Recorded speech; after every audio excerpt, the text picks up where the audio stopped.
சங்கரை பொறுத்த வரைக்கும் என்னன்னா ஒரே டெம்ப்ளேட் சேம் இன்னைக்கு, அதாவது முதல்வன்ல இருந்து பாத்தீங்கன்னா அந்த பிரம்மாண்டம் பிரம்மாண்டம் பிரம்மாண்டம் சரவணா ஸ்டோர்ஸ்லேயே பிரம்மாண்டம் வந்துருச்சு. இப்போ பிரம்மாண்டம்ன்றது நீங்க சரவணா ஸ்டோர்ஸ்குள்ள ஃபுல்லா போய் சுத்தி பாத்தீங்கன்னா 7-8 மாடி வச்சிருக்காங்க. அத்தனை மாடியில் ஏசி போட்டு உலகத்துல என்னென்ன இருக்கோ அத்தனை பொருளையும் கொண்டு வந்துட்டாங்க. பிரம்மாண்டம் பாட்டை கூட போடுறாங்க பிரம்மாண்டம் பிரம்மாண்டம். அப்போ பிரம்மாண்டம் சரவணா ஸ்டோர்ஸ்லேயே வந்ததுக்கு அப்புறம் நீங்க இன்னும் 35 வருஷத்துக்கு முன்னாடி இருக்கிற பிரம்மாண்டம் பிரம்மாண்டம் அதே சொல்லிக்கிட்டே இருந்தீங்கன்னா 7 அதிசயம் திருப்பி சொல்றது, 8 அதிசயம் திருப்பி சொல்றது, அப்புறம் வந்து உலகத்துல இந்த நாட்டுல இந்த பூ இருக்கும், இந்த காலத்துல இந்த பூ இருக்கும், ஹைரா ஹைரா ஹைரப்பா இப்படி பாட விட்டு இதே டெம்ப்ளேட் எடுக்கிறாரு. ஒரே டெம்ப்ளேட் என்ன தெரியுமா? ஊழல் லஞ்சம், இது ஒழிப்புங்கிறவர். அதுவும் ஊழல் லஞ்சம் யார் பண்றாங்க? பெரிய பெரிய கோடீஸ்வரங்க பண்றாங்களா, பெரிய பெரிய அரசியல்வாதி பண்றாங்களா? அப்படி காமிக்க மாட்டாரு.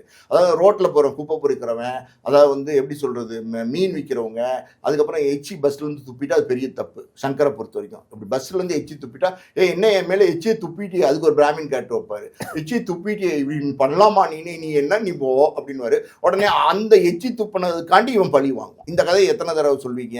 எத்தனை படத்துல சொல்வீங்க?